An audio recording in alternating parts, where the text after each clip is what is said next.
வணக்கம் நண்பர்களே. இன்று நாம் பார்க்க போவது நரியும் அதன் நிழலும் கதை. ஒரு நரி அதிகாலை எழுந்து மேற்கு நோக்கி வேட்டைக்கு புறப்பட்டது. கிழக்கே இருந்து எழுந்த சூரிய ஒளியில் அதன் நிழல் வெகு நீளமாய் பெரியதாக தெரிந்தது. அந்த நிழலை பார்த்ததும் நரிக்கு ஒரே குஷி. நான் மிகவும் பெரிய ஆளாக தெரிகிறேனே, அதுவும் இந்த காட்டின் ராஜாவாக உள்ள சிங்கத்தை விடவும் பெரியவனாக நான் உள்ளேன் என்று நினைத்து கொண்டு வேட்டைக்கு சென்றது. செல்லும் வழியில் நரி ஒரு சிங்கத்தை கண்டது. சிங்கமோ சற்று முன்னர் தான் ஒரு மானை வேட்டையாடி அதை உண்ட களைப்பில் மெதுவாக நடந்து வந்து கொண்டிருந்தது. நரியும் தன்னுடைய நிழல் சிங்கத்தை விடவும் பெரியதாக இருப்பதாக நினைத்து கொண்டு சிங்கம் வரும் வழியில் நடந்து சென்றது. சிங்கமும் நரியை ஒன்றும் செய்யாமல் கடந்து சென்றது.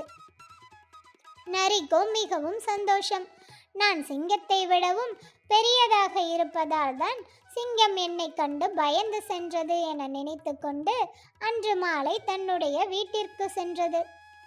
மாலை வீட்டிற்கு சென்றதும் நரி காட்டில் உள்ள மிருகங்களை எல்லாம் அழைத்தது. அனைத்து மிருகங்களும் நரியின் கூட்டத்திற்கு வந்தன. நரி அனைத்து மிருகங்களிடமும் இனிமேல் இந்த காட்டிற்கு நான் தான் ராஜா என்றது. யானையோ இதை நாங்கள் ஏற்க முடியாது என்றது.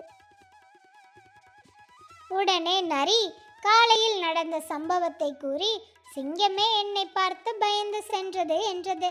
கூட்டத்தில் இருந்த மானோ சிங்கத்தை உன் முன் மண்டியிட சொல், பிறகு உன்னை இந்த காட்டிற்கு ராஜாவாக்குகிறோம் என்றது. அடுத்த நாள் நரி சிங்கத்தை தேடி சென்றது. செல்லும் வழியில் சிங்கம் தன்னுடைய பாதையை நோக்கி வருவதைக் கண்டு நரி கர்வத்துடன் நின்றது. சிங்கம் வந்தவுடன் சிங்கத்தை பார்த்து என் முன்னால் மண்டியிட்டு செல் என்று நரி கூறியது. சிங்கமோ மிகவும் கோபம் கொண்டு தன்னை தரக்குறைவாக பேசிய நரியை பார்த்து உன்னை மன்னித்து விடுகிறேன், உடனே இங்கிருந்து செல் என்றது.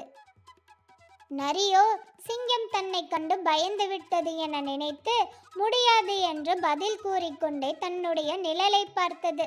அது மதிய நேரம் என்பதால் நிழல் உண்மையான அளவில் இருந்தது. அப்பொழுதுதான் நரிக்கு புரிந்தது சூரிய ஒளியில்தான் தன்னுடைய நிழல் பெரியதாக இருந்தது என்று. இதை பொறுத்து கொள்ள முடியாத சிங்கம் நரியை ஒரே அடியினால் அடித்து கொன்றது. இக்கதையிலிருந்து நாம் புரிந்து கொள்வது, நிஜத்தை உணராமல் அகந்தையில் இருந்தால் அந்த அகந்தையே நம் அழிவுக்கு காரணமாகும்.